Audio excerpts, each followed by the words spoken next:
पूर्णमदा पूर्णमिदं पूर्णात् पूर्णमुदच्यते पूर्णस्य पूर्णमादाय पूर्णमेवावशिष्यते ब्रह्मानन्दं परमसुखदं केवलं ज्ञानरूपं द्वन्द्वातीतं गगनसदृशं तत्त्वमस्यादिलक्ष्यम् एकं नित्यं विमलमचलं सर्वदी साक्षिभूतम् भावातीतं त्रिगुणरहितं सद्गुरुं तन्नमामि। गुरुर्ब्रह्मा गुरुर्विष्णु गुरुर्देवो महेश्वरः गुरुसाक्षात् परं ब्रह्म तस्मै गुरुवे नमः। ध्यानार्थं गुरोर्मूर्ति पूजामूलं गुरोर्पदम् मंत्रमूलं गुरोर्वाक्यं मोक्षमूलं गुरुकृपा।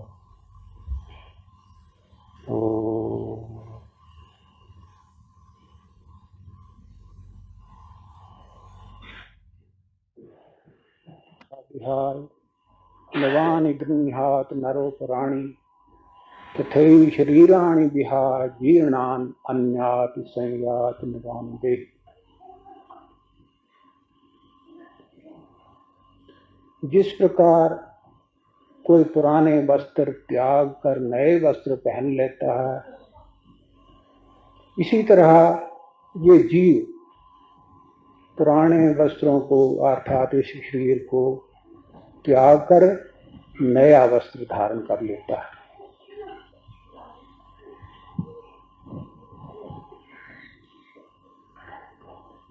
ये आप लोगों ने गीता पढ़ी होगी या सुनी होगी, या नहीं गीता पढ़ी सुनी तो और कहीं से सुना ही होगा कि ये जो जीव आत्मा है इसका न जन्म होता है न मरण होता है।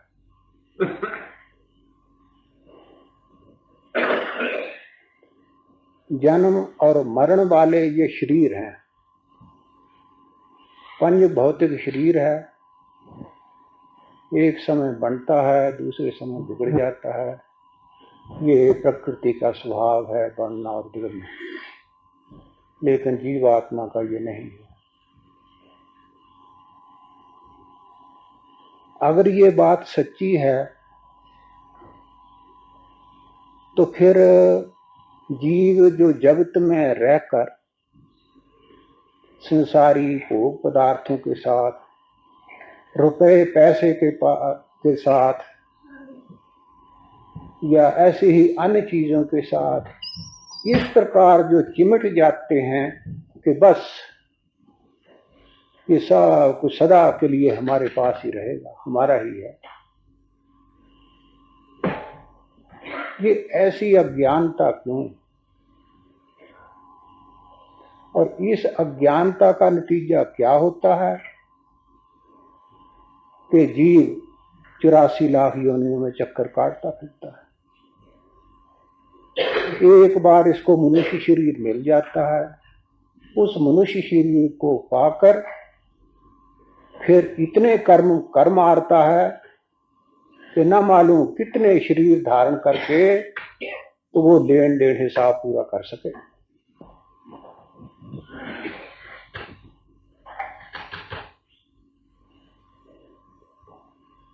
तो इस बात को समझो और फिर अपने जीवन का जो रुख है उसको बदलने की कोशिश करो।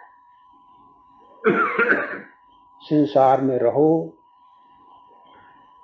भोग पदार्थ तुम्हारे लिए ही हैं, भोगो, कोई हानि नहीं। लेकिन जो असल बात है उसे ना भूलो कि संसार और संसार के जो सुख हैं वे कुछ समय के लिए हैं, आने जाने वाले हैं। आज हैं तो कल को नहीं। इनके साथ रच पच जाएगा, असलियत को भूल जाएगा, इनसे चिमट जाएगा तो बस उसका नतीजा ये होगा कि आवागमन कर सकता। बहुत लोग ऐसे हैं जो इस असलियत को नहीं मानते, तो उसके लिए एक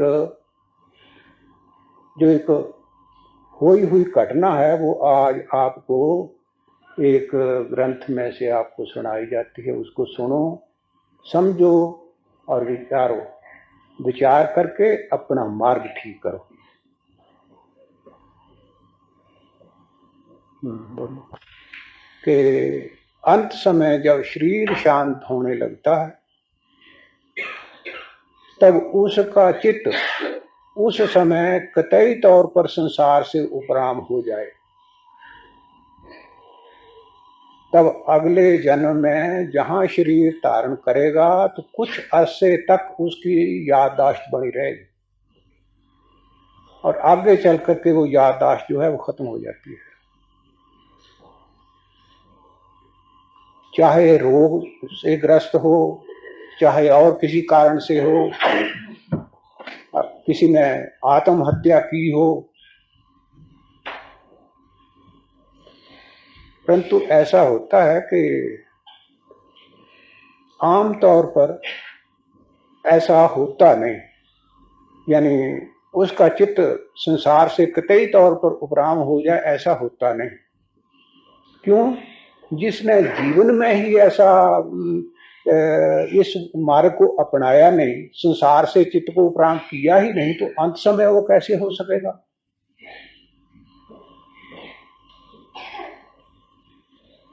तो किसी किसी का ऐसे समय पर हो जाता है, तो जिसका हो जाता है उसको पिछले जन्म की स्मरण रह जाती है।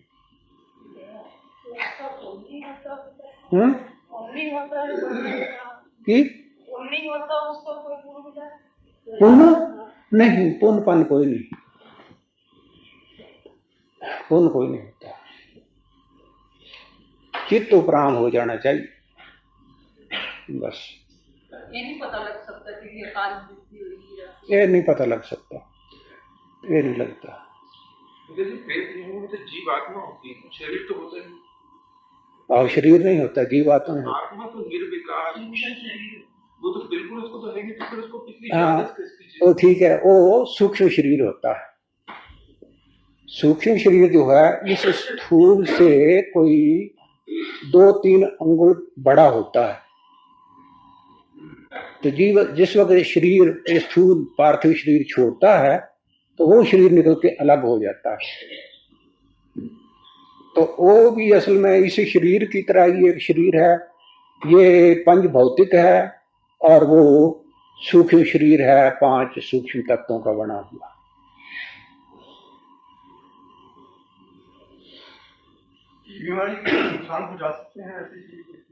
कई पहुंचाते भी हैं।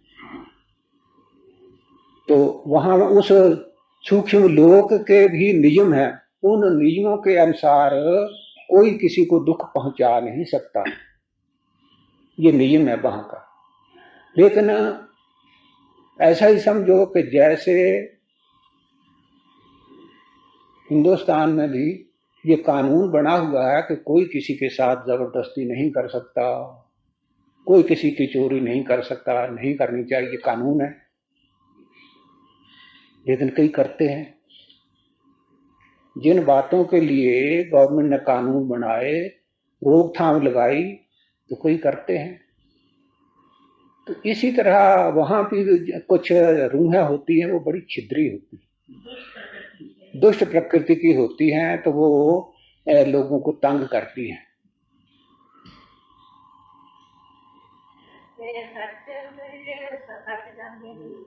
हाँ हाँ हाँ, ऐसा होता है। उनका स्वभाव होता है ना चलते फिरते किसी को छेड़ना। परंतु एक बात होती है, कोई पवित्र हृदय का होगा उसके नजदीक नहीं जाएगी।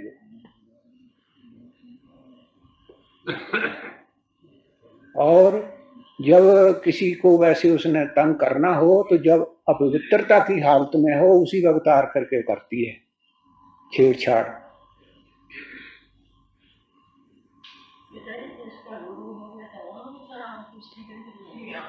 गुरु हो तो गुरु के वो भी तो करता हो ना, गुरु का जो बताया हुआ है ना उपदेश, उसके मुताबिक अमल करता हो तो कोई रूह नहीं आ सकती, कोई उसको उसके नजदीक नहीं आती।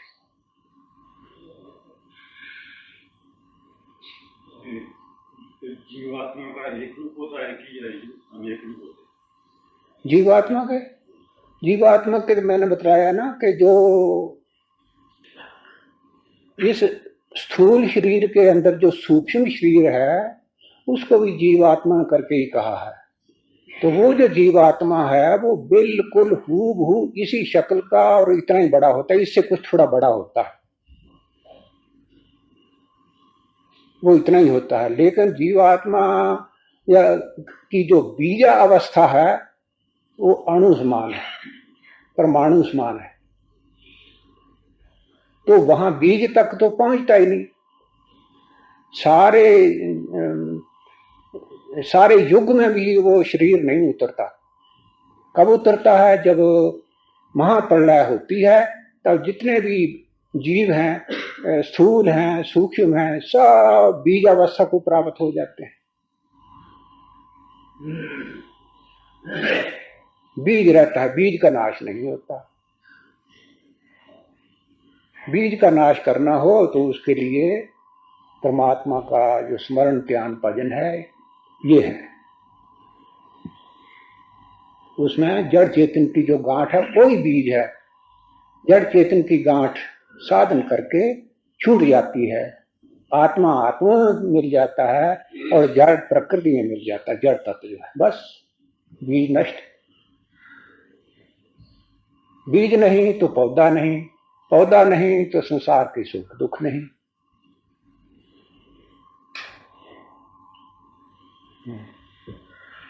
बस खत्म।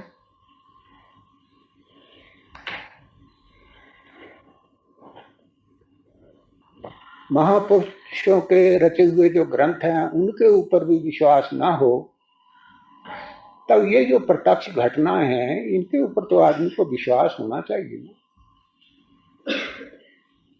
अगर फिर भी नहीं होता तो क्या समझना चाहिए?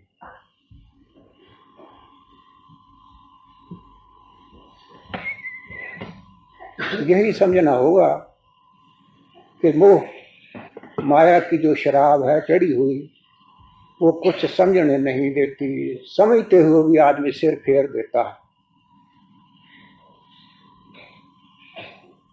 तो इस अज्ञान निद्रा से जागो और ठीक रास्ता अख्तियार करो।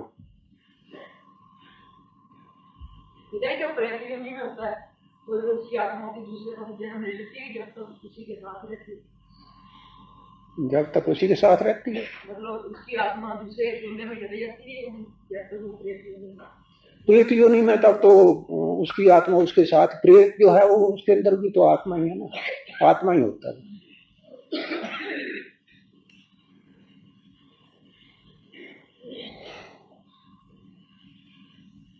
प्रारब्ध, क्रियमान और संचित। क्रियमान कर्म उसे कहते हैं कि जो आदमी इच्छा उत्पन्न होती है उस कर्म को करता है, जितनी देर कर्म करता रहता है उसको क्रियमान कहते हैं। कर्म की क्रिया खत्म हुई तो उसकी जो वासना है वो संचित कर्मों के ढेर में जा पड़ती है। रोटी के साथ आपने चटनी खाई, खाने का काम खत्म हो गया, वो जो संस्कार चटनी का था वो संचित कर्मों के ढेर में जा पड़ा। इसी तरह जन्म से मरण पर्यंत जितने कर्म करता रहता है उनके संस्कार अंतःकरण में पड़ते रहते हैं, एक बहुत बड़ा ढेर उसमें पड़ते रहते हैं।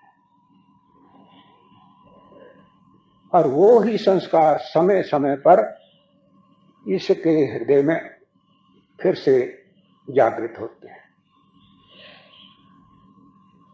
तो इसको संचित कहते हैं।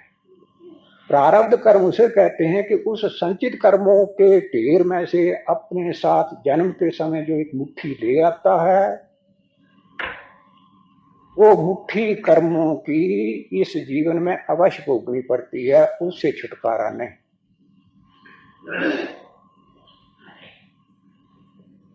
और उसका समय निश्चित होता है।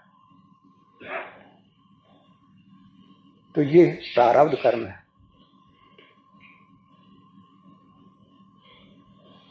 तब बाज औकात ऐसा होता है कि अब कोई कर्म सुख का अथवा दुख का भोगना है, तो आदमी के अंदर पहले वासना उत्पन्न होती है।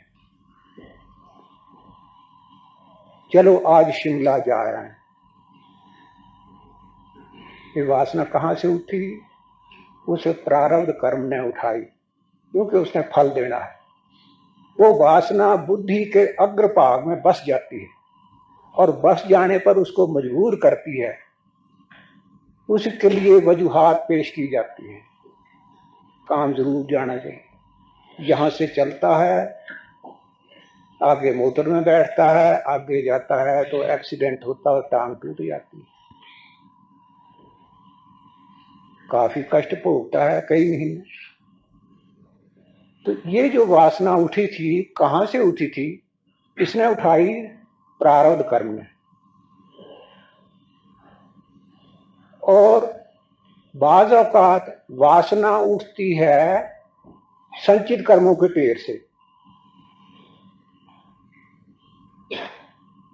जब संचित कर्मों के ढेर से वासना उठती है तो उसके भी ऐसा ही होता है कि चलो आज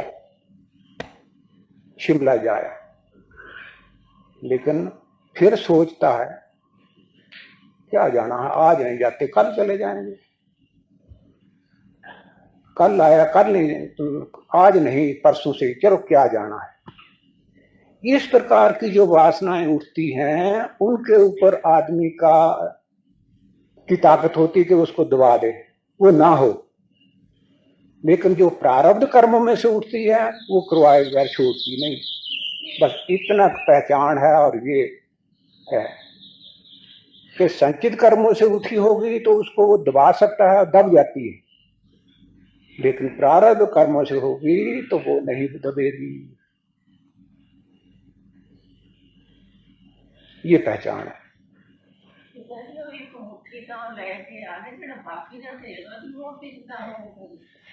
वो तो भगवान का भजन करने पर जब भगवत दर्शन होता है तो उस वक्त वो सारे का सारा नष्ट हो जाता है, जल जाता है। जड़ी मुट्ठी लाया वो भोगनी पड़ती है, उससे छुटकारा नहीं।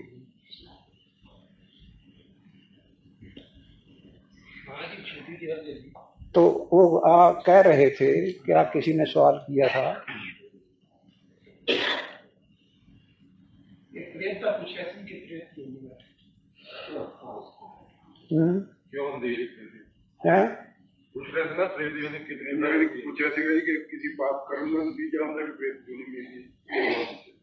हाँ, ये पूछा था उन्होंने। तो ये जो था ना, किसी पाप कर्म का फल होता है, ये पाप कर्म का नहीं होता, ये नया होता है। कोई नई भूल हो जाना, क्योंकि पाप पुण्य सब नए होते हैं। अब जो नए हो जाते हैं तो कई दफा उन नए पाप पुण्य कर्मों का फल हाथों हाथ ही मिल जाता है, वो तो प्रारब्ध में नहीं ना होता। तो इसी तरह कोई ऐसा काम हो गया जो एक्सीडेंट हो गया,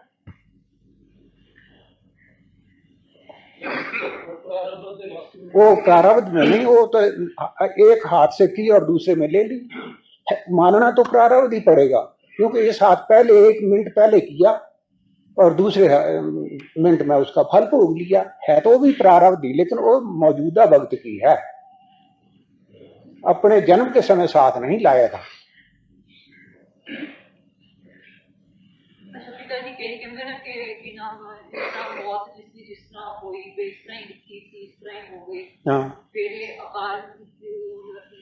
वो इसी तरह काल मृत्यु वही कहा ना कि नए कर्म भी इससे होते रहते हैं।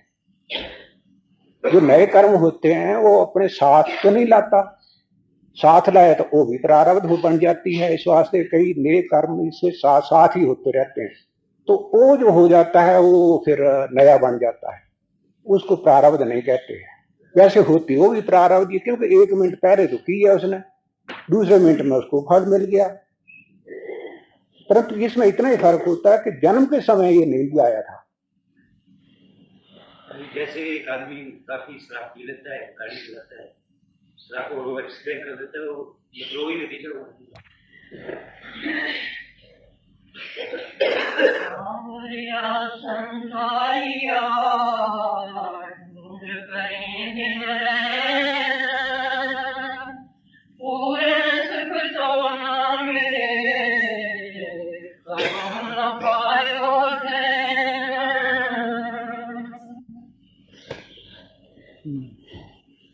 तो कहते हैं इस मनुष्य को पागल करके कहते हैं। पागल उसे कहते हैं कि जिसकी बुद्धि कायम ना हो। ऐ सज्जनों, तुझे रात दिन ही नहीं, जन्म से लेकर मरण पर्यंत तेरी यही इच्छा होती है कि मुझे सुख मिले, और उसके लिए अनेक उपाय भी करता है, लेकिन सुख नहीं मिलता। जो सुख मिलता भी है वो कैसा सुख है? जिस तरह कुनैन की गोली हो, उसके ऊपर खांड चढ़ी, मुंह में डालता है, मीठी लगती है, लेकिन कितनी देर मीठी लगेगी, अंत में वो ही कड़वाहट। इसी तरह मनुष्य, तेरा जो पुरुषार्थ है सुख के लिए, वो बिल्कुल ऐसा ही है।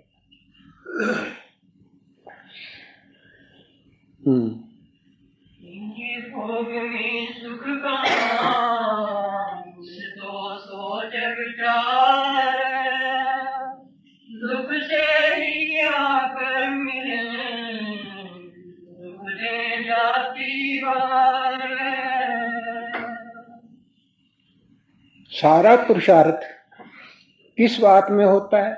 5 जो ज्ञान इंद्रियां मनुष्य को लगी हुई है, केवल मात्र इनकी तृप्ति के लिए होता है।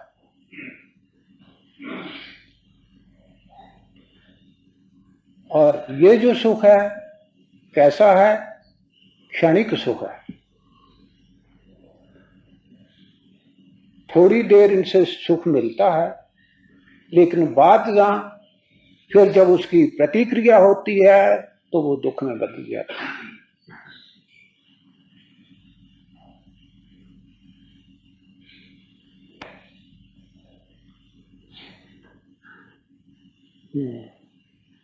संचन में दुख रक्षा में दिन रात, चैन पलक नहीं पाते, सांझ भोर प्रभात। कहते हैं धन की तरफ ही देख लो। आदमी समझता है कि जिसके पास रुपया पैसा है उसको किसी प्रकार का दुख नहीं। रुपए पैसे से क्या नहीं खरीदा जाता, ठीक है, लेकिन इस रुपए के बारे में जरा सोच विचार करो। इस रुपए पैसे के इकट्ठा करने में कितना दुख होता है। दुख के बिना तो रुपया पैसा आता नहीं, और जब दे भी आए तब जितनी देर तुम्हारे घर में रहेगा तब उस वक्त भी चिंता बनी ही रहेगी। तब लाने में दुख, उसके संभालने में दुख, और जो आया है ये रुपया गोल है, जमीन पर फेंको तो उड़ता हुआ दूर चला जाता है। इसी तरह ये किसी के हाथ में नहीं रहता, कहां किधर से आता कहां चला जाता कुछ भी नहीं। आया था और चला गया, और जिस वक्त चला जाता है तब इसको दुख होता है। आने में दुख, रखने में दुख, चले जाने में दुख।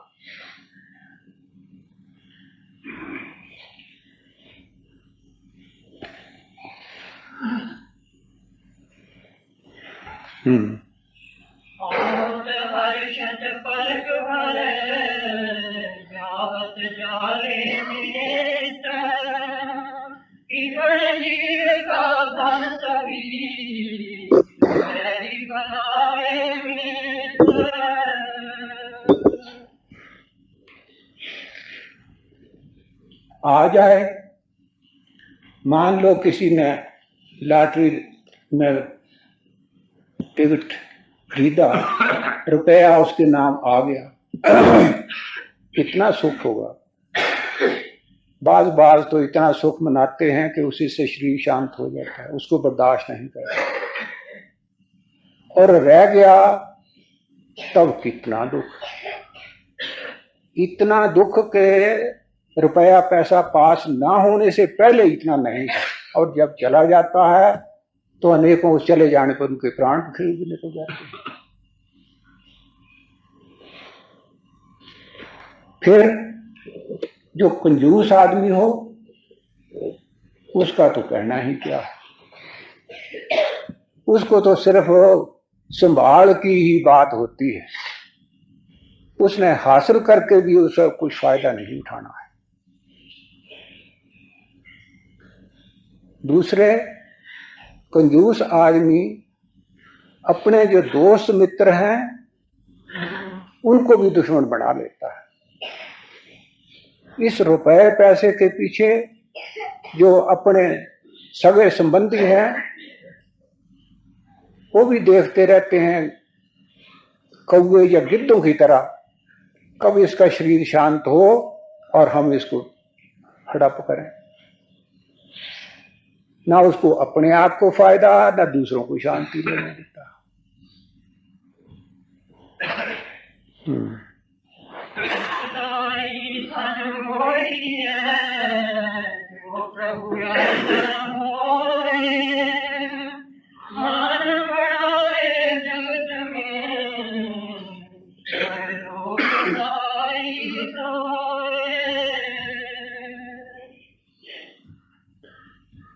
तो ये जो रुपया पैसा है केवल मात्र दुख का ही कारण नहीं, बल्कि ये रुपया पैसा चाहे तो इससे अपना संसार बंधन जो है उसको सदा के लिए दूर,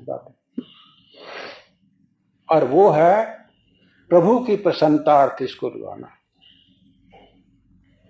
प्रभु की प्रसन्नता अर्थ लगाता है तो इसका जो भाव बंधन है उससे छुट्टी मिल जाती है।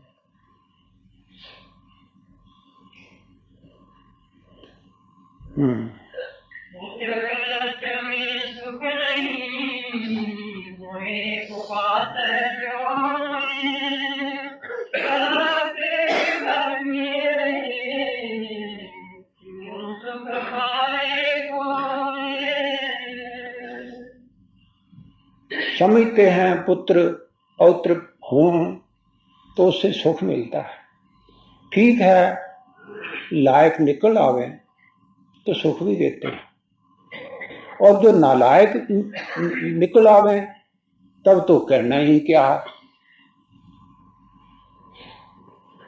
तब कहते हैं कि अगर लोग इसीलिए करते हैं कि पुत्र लायक होंगे और हमारी आगे सेवा करेंगे, आज्ञाकारी होंगे, बड़ा सुख होगा, तब फिर संतान चाहिए ना, तो कहते हैं उसके लिए भी नहीं। पुत्र आज्ञाकारी होगा, सेवादार होगा, सुख पहुंचाएगा, तब उससे क्या होगा? उससे ये होगा कि आप अगर इस संसार से छूटना भी चाहेंगे तो भी उसका जो मोह होगा वो आपको जाने नहीं देगा, और मोह रूपी रस्सी फिर आपको खींच लाएगी। केवल मात्र एक अकेली रस्सी होगी तो भी खींच के ले आएगी। तब आज्ञाकारी हुआ तब इस प्रकार दुख, और नालायक निकला तो दूसरी तरह से दुख। सुख किस बात में हुआ?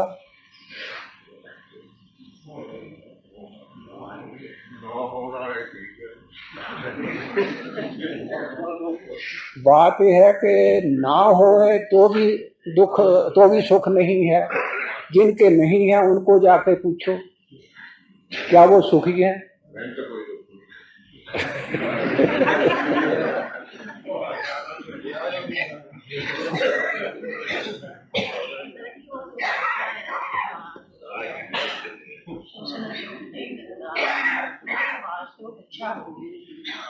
क्यों अच्छा हो गया? ਉਹਦਾ ਜਿਹੜਾ ਮੂੰਹ ਆ ਟੁੱਟ ਗਿਆ, ਇਹ ਤਾਂ ਠੀਕ ਹੋ ਗਿਆ ਹੈ। ਉਧਰੋਂ ਉਹਦਾ ਜੀਵ ਪ੍ਰਾਣ ਹੋ ਕੇ ਆਪਣੇ ਮਾਰਗ ਤੇ ਲੱਗੇਗਾ ਤੇ ਖਾਏਗਾ ਸਵਾਮੀ ਤੋਂ ਸੋ ਦੇਣਾ ਨਹੀਂ, ਜਿਹੜਾ ਰਹਿਣਾ ਦੂਏ ਤੋਂ ਲੈ ਕੇ ਤਾਂ ਮਾਰਾ ਹੋ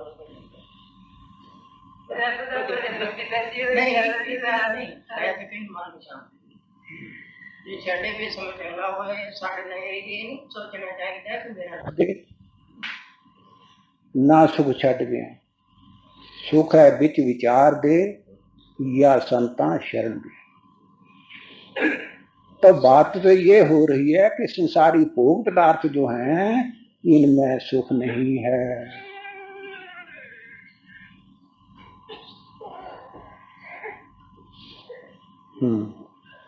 जगत प्रतीत रूप है, कोई करे विचार, एक फूल को पाते कांटे लगे सो अगर तो आदमी विचार की दृष्टि से देखे तब संसार का कोई भी सुख ग्रहण करने के काबिल नहीं।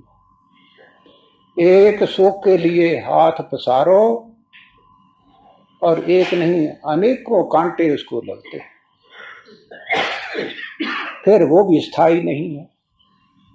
ये संसार के सुखों का हाल है।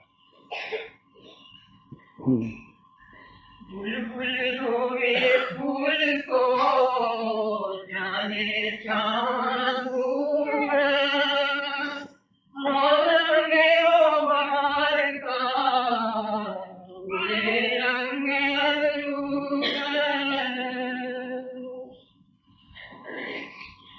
फिर बोलो बुलबुल रोवे फूल को जाने रूप, मौसम गयो बाहर का पूरे रंग रूप। बुलबुल को फूल बड़े प्यारे होते हैं,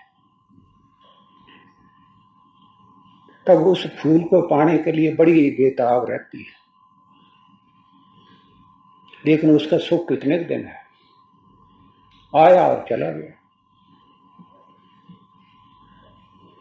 मौसम गयो बहार का उड़े रंग रूप, बहार का मौसम कितने दिन रहता है, आई और चली गई, वो फूल नहीं रहता। लेकिन उसकी जो दर्द है, उसका जो वियोग है, वो उसे सहन नहीं होता। कब फिर हट के मौसम वो आए बाहर का तो उसे फूल मिले, क्या पता उस वक्त तक रहना भी है कि नहीं रहना। अगर रह भी गया तो फिर भी क्या होगा, फिर वही हाल पहले वाला होगा। इस संसार के जो सुख हैं चंद रोजा, तो इनके ऊपर अपनी जान को, जिंदगी को कुर्बान नहीं करना।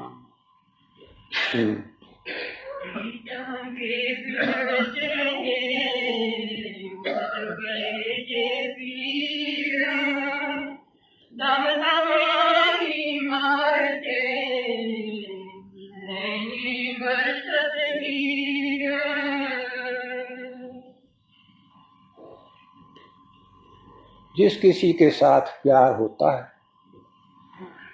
सुख प्रतीत होता है, परंतु जिसके साथ प्यार है क्या वो हमेशा के लिए है? चंद रोज के लिए। जब तक है तब तक सुख प्रतीत होता है। जब चला जाता है तो उसकी दर्द रात दिन हृदय में खटखटी रहती है।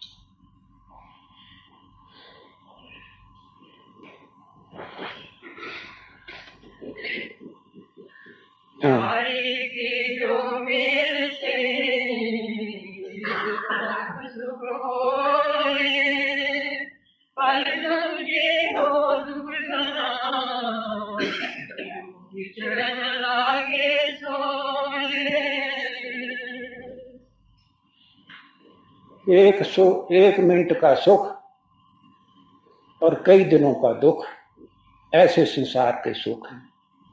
तब अपने हृदय में तोल करके इन संसारिक सुखों को देखो कि कौन सा ग्रहण करने की काबिल है। सुख अच्छा कि दुख अच्छा? इससे तो दुख अच्छा।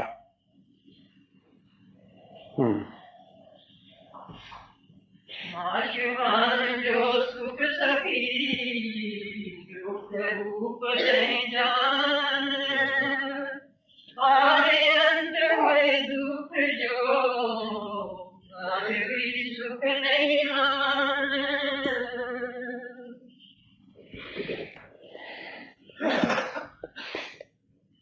जितने सुख हैं वो नाशवान है, आए और फिर चले गए। आने में सुख, मिलने पर सुख, दुख जाने पर भी दुख। जिसके आद और अंत में आदमी को दुख हो, उसका जो मध्य है वो भी दुख रूप ही समझना चाहिए। तो मध्य जो है वो चंद्रोजा है।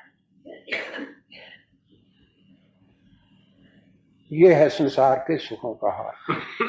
तब इन संसार के सुखों को जरा सोच विचार करके देखो।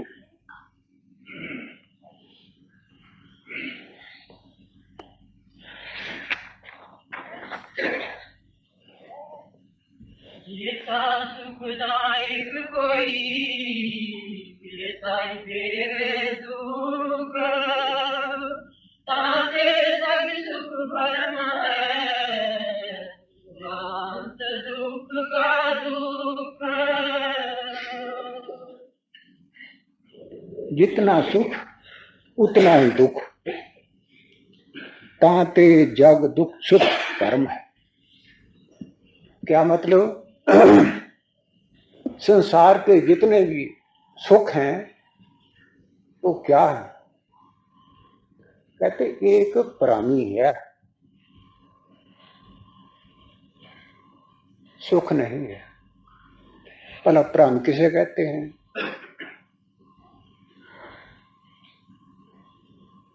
प्राण कहते हैं कि जो बात जिसमें हो नहीं और प्रतीति हो, उसका भास होता हो, उसको प्राण कहते हैं। जिस तरह गर्मी के दिनों में मृग तृष्णा का जल बरसता हुआ दिखाई पड़ता है,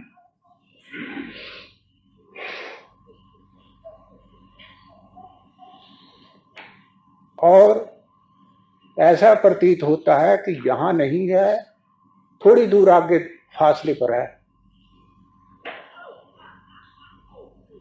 और उस जल को पाने के लिए जंगल के पशु हिरण वगैरह भी उसको पाने के लिए गर्मी के दिनों में दूर दूर तक भटकते हैं, परंतु उनको यही प्रतीत होता है कि यहां नहीं, आगे है। आगे जाता है तो फिर आगे पानी हो तो उनको मिले ना। पानी होता नहीं लेकिन प्रतीत होता है। बगुले आसमान पर मछलियां खाने के ख्याल से वो ऊपर उड़ते हैं, उनको भी ऐसा ही प्रतीत होता, आदमियों को भी ऐसा ही प्रतीत होता, परंतु होता कुछ भी नहीं। इसको कहते हैं भ्रम। तो इसी तरह ये जो संसार के सुख हैं ये भी परम मात्र है।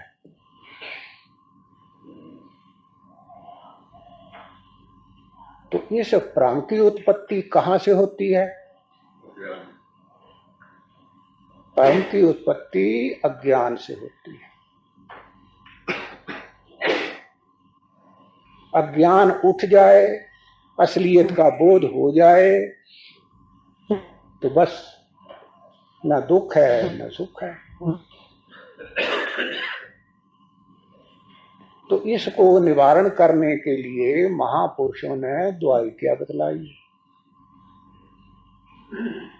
दुआई बतलाई, उन्होंने कहा कि देखो, ये जो संसार है ये दुख रूप है, इसके पीछे मत पड़ो। ये जो भ्रम हो रहा है तो ये आत्मा के ऊपर हो रहा है। आत्मा के ऊपर एक पर्दा पड़ा हुआ है, जिस पर्दे में ये खेल हो रहा है। सिनेमा में जाओ तो एक पर्दा लगा हुआ होता है, उसमें तस्वीरें काम करती हैं, देखने में आती हैं, बोलती हैं। पर्दे के पीछे कुछ भी नहीं, आगे सामने है। ठीक माया ने एक पर्दा इस जीव के अंतःकरण पर डाल रखा है, और उसके कारण ही इसको संसार के सुख दुख प्रतीत होते हैं, जिनका मूल अज्ञान होता है। तब इस अज्ञान रूपी अंधेरे को दूर करने के लिए ज्ञान चाहिए, प्रकाश चाहिए। प्रकाश हो जाए तो वो पर्दा उठ जाए। इसके अंदर क्या है? ज्ञान स्वरूप परमात्मा, आनंद रूप परमात्मा।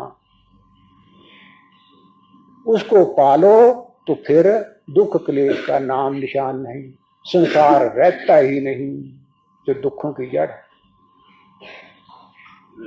उसके लिए युक्ति क्या है? परमात्मा का नाम, परमात्मा का भजन। उसको करो, तब क्या होगा? संसार छुप जाएगा, माया का पर्दा उठ जाएगा, और आनंद स्वरूप परमात्मा का समुद्र जो है वो लहराता हुआ दिखाई पड़ेगा।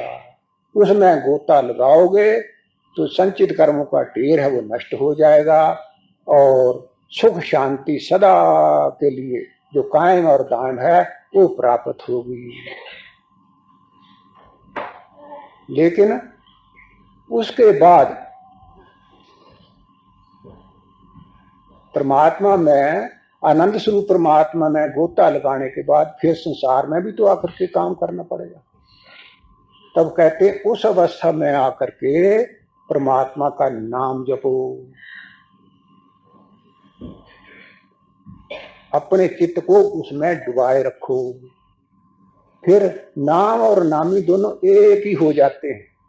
जैसे उस नामी में जाकर के संसार के दुखों का अभाव हो गया था, इसी तरह आपके हृदय में हर वक्त नाम रहेगा तो दुख नहीं पासेगा।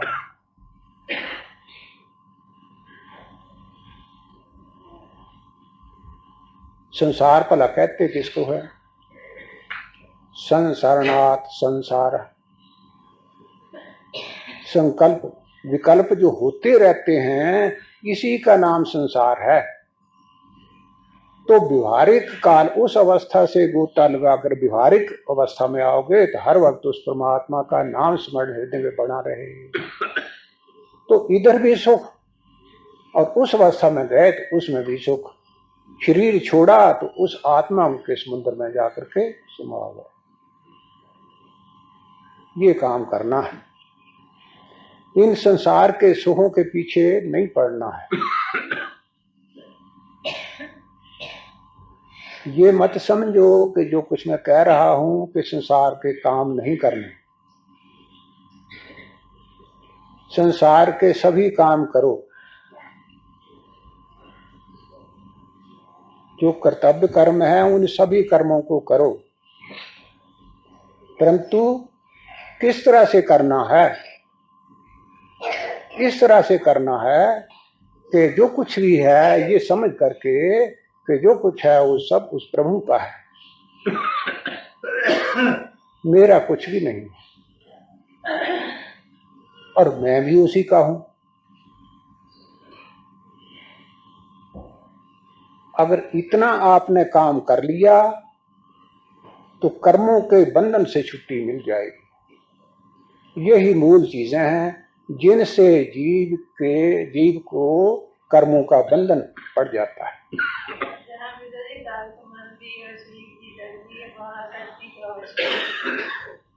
हाँ,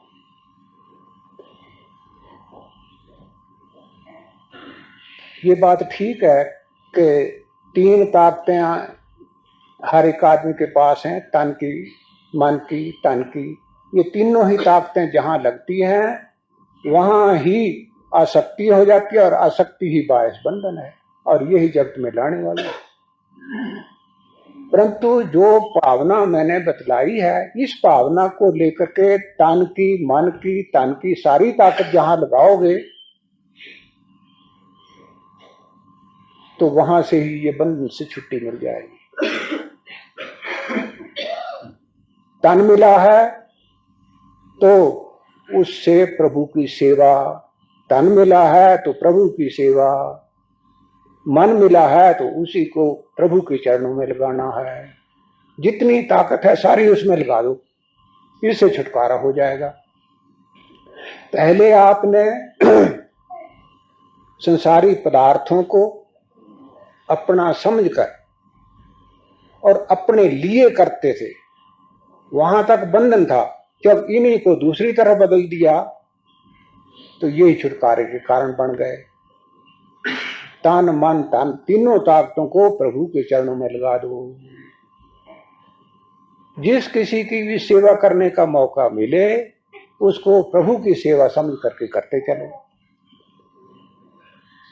गृहस्थ आश्रम में पैदा हुए हो तो जहां आपको पैदा किया उस प्रभु ने, और कुछ जीवों की सेवा आपको संभाली, तो उन्हीं को करो, लेकिन किसकी? प्रभु की सेवा समझकर। क्यों? संपूर्ण भूत प्राणियों के अंदर वो ही है। अगर प्रभु की सेवा समझकर नहीं करते तो यूं करो कि प्रभु की जो आज्ञा है उसको सिर पर रखकर उनकी सेवा प्रभु की आज्ञा समझ करके उनकी सेवा करते रहो।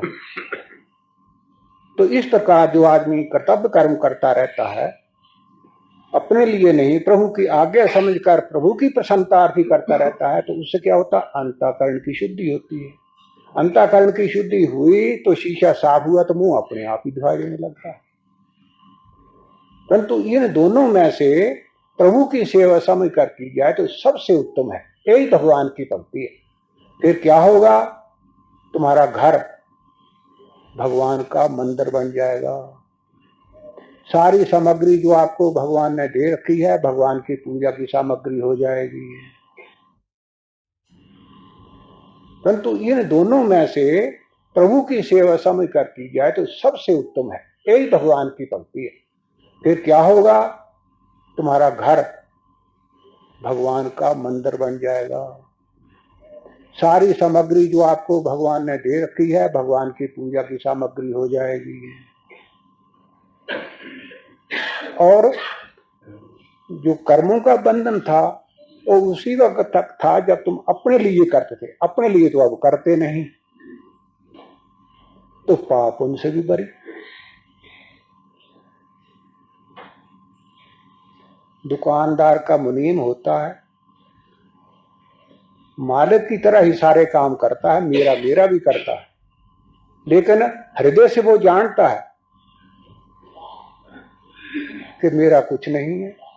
दुकान भी उसी की, काटा बाधा भी उसी का, मैंने को तो वही जो कुछ 100 रुपया 200 रुपया मिलता है मेरे को तो वही मिलना है, वो बरी रहता है। इसी तरह संसार में रहते हुए जगत के कामों को करो, कोई बंधन नहीं।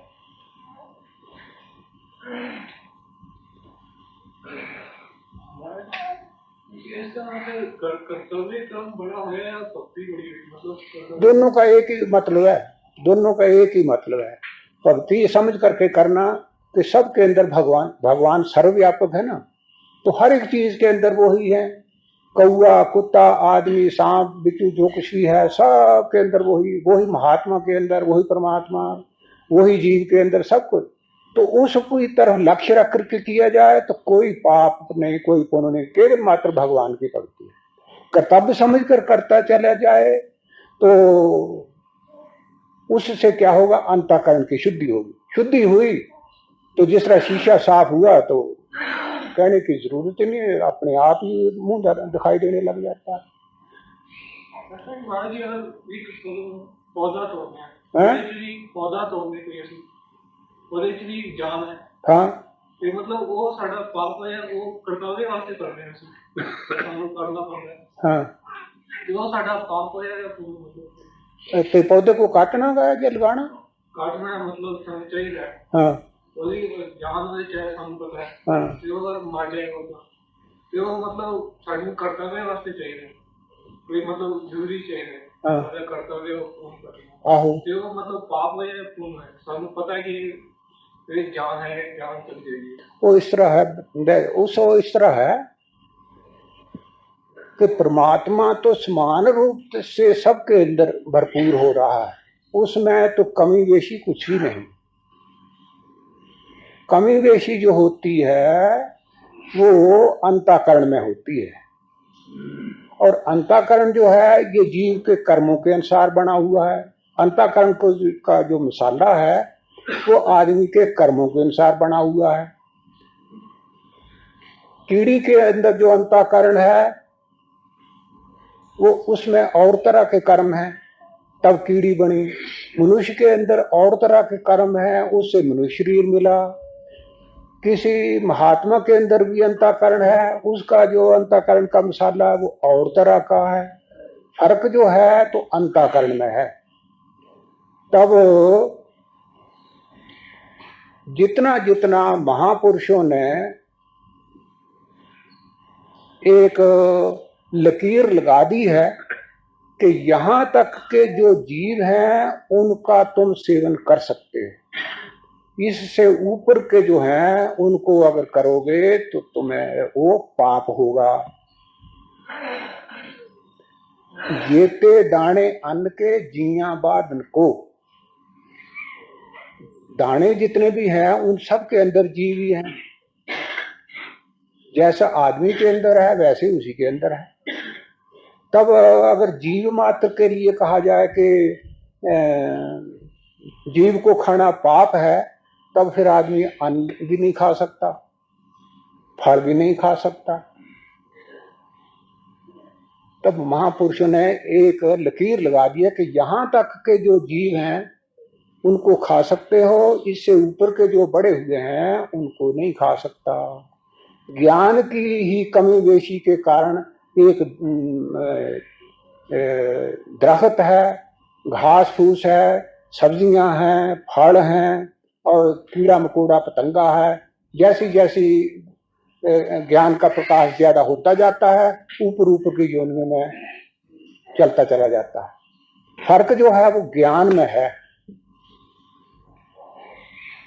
इसी तरह एक कोई महात्मा है, उसके मारने का जो पाप है वो इतना नहीं जितना कि सामान्य आदमी के मारने का पाप है, कम है। जितना कि एक सामान्य आदमी के मारने का पाप है उतना उसका नहीं जो एक जड पागल आदमी है उसके मारने का जितना पाप है उतना नहीं जितना एक पशु को मार दिया जाए।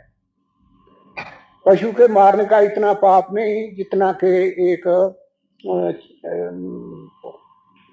एक कीड़ी को मार देने का जितना पाप है उतना पशु के मारने में उससे कई गुना ज्यादा है। इसी तरह